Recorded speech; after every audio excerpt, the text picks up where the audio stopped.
Good day everyone, so I've decided to eventually cover Xianyun on this channel, and if you want a bit more of information as to why, you can read my YouTube community post, but the TLDR with this character is that she is fun. She is an incredibly fun character to zip around, as Chloe puts it, and I really wish, if my biggest complaint about this character is just that I wish Hoya would have put her double E or like the two charges on her E just at C0 instead of C1, because this is the thing.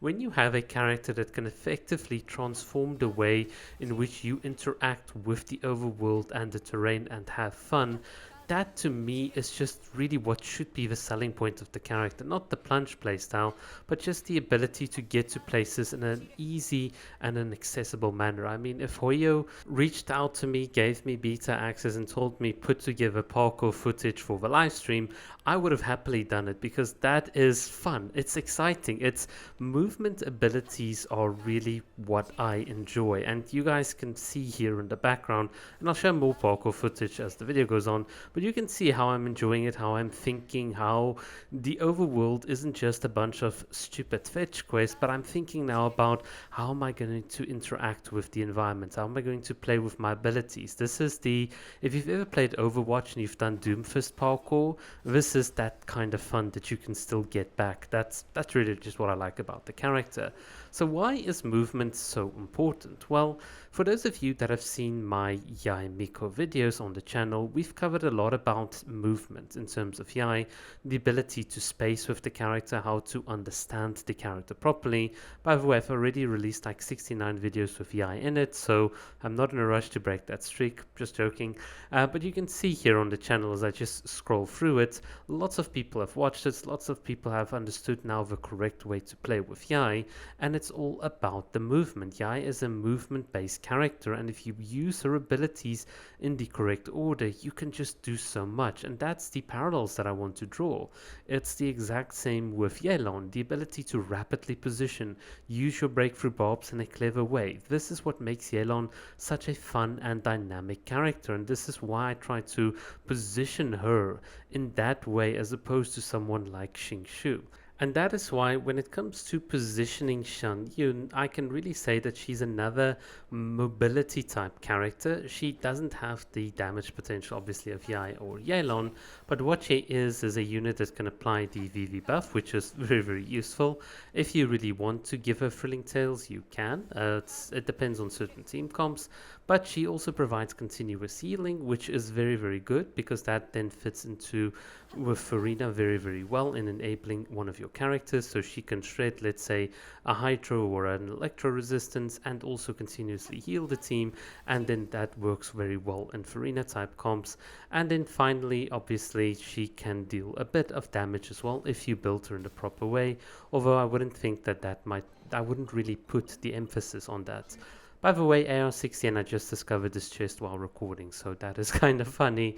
But getting back to the topic, yeah, I mean, a lot of content creators have covered her in a Diluc plunge playstyle, showing how she can enhance the plunge damage. And I think if you just use her for enhancing plunge damage, you might just find that the character might feel a bit niche, because there aren't that many like functional teams that can give you a satisfactory plunge. And obviously if you are going to use someone like Diluc, building him well, getting constellations, it really is going to take a bit of investment and effort. You can make it work, and it can be very viable in the Abyss, but I just find that there are better uses for it. From my perspective, since this game is mostly about casuals, the fact that you can do some really funky things even in the overworld in terms of engaging, pulling enemies away into one direction, circling around them, there's just a dynamic playstyle here that I think is not done justice if you just think of her as someone that is only about enabling a hyper carry to do plunge damage. So this is why I'm putting this much emphasis on how much fun she is, because she really is a very fun and unique character, although you do need to be careful, because the enemies themselves can actually hit you or knock you out whilst you are mid-air, so that can be a bit of a problem, especially if you are less of a skilled player.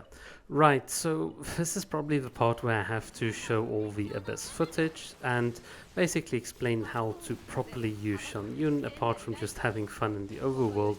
So let's get into a couple of technicalities. The first thing that you need to note is that if you use her like I'm using her with Farina here, then essentially she acts as a healer and as a unit to like reduce the opponent's resistance with the VV artifact set. Do note that in order to trigger the VV buff, you need to have Xianyun on the field to swirl. So basically, you can't just trigger the swirls off field. You can see here with Raiden, the moment you plunge, you trigger a swirl, but that's not going to activate the VV buff. So that's a little technicality you might need to be aware of. The other little thing you need to worry about is that sometimes the enemies might have some funny collision hitboxes. Now this isn't a problem with the Ruined Serpent or the other snake that we have in the Abyss, but against the Flying Dinosaur you can sometimes like plunge and your character will actually hit the top of their hitbox, which means your plunge attack will effectively be cancelled out. So this is just something to be aware of. Where you stand, especially against these big enemies when you plunge, will make a bit of a difference. So the best thing to do is to knock them out and then stand at a slight distance before you like plunge down, or just move towards the back of the enemy. That would be another little practical tip that I can give. The other thing that you need to be aware of that I mentioned earlier is the fact that whilst you are airborne, you need to be careful as to the fact that you're going to lose a bit of poise on your character. So when the enemy hits you, it's going to be easier to interrupt your actions and it's going to take longer for your character to recover. So this is again something that comes down to skill expression and how you time your plunges and use them. You'll see here in the background, I'm trying to plunge with Shenhe, but I get knocked out right here as I try to go for the wind up, and that just means that I'm going to lose slightly out in terms of my DPS, and because you take more time in the air to fall down, that just means that you can't recover. You're effectively staggered in the air like that. But I mean, it's something that you can still overcome with things like shields and so on, but then again that would have other like team play implications. Regardless, when it comes to teammates, I do think that the consistent off-field DPS that someone like Farina can provide, and the fact that Xianyun can then shred the opponent's Hydro resistance and then Farina busts herself up, means that Farina Xianyun is a very solid core duo for you to use. I think it's more flexible than the Xianyun Bennett playstyle, mostly because the Bennett Xianyun playstyle leans more in towards enabling characters like the Luke to just do plunge attacks, whereas I think, as you can see in the background, there are a couple of other playstyles that can be enabled that don't just necessarily rely on the plunge. You use the plunge almost strategically, like as a part of enhancing your damage or moving around, and that is how I would see Xianyun, not as a character to constantly plunge, but just to have that option and to occasionally use it towards your advantage, especially when the opponents stagger, in order to gain a little bit of damage in. So yeah, that is what I have to say about the character. From a combat perspective, I think she's incredibly fun. I think the fact that I can have aerial fights with the flying dinosaur, I can do parkour in the overworld, that to me is more than good enough.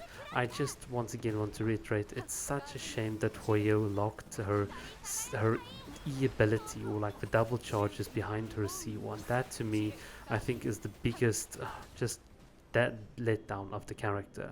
But other than that, I like the little birdie, and thank you guys so much for watching. Cheers.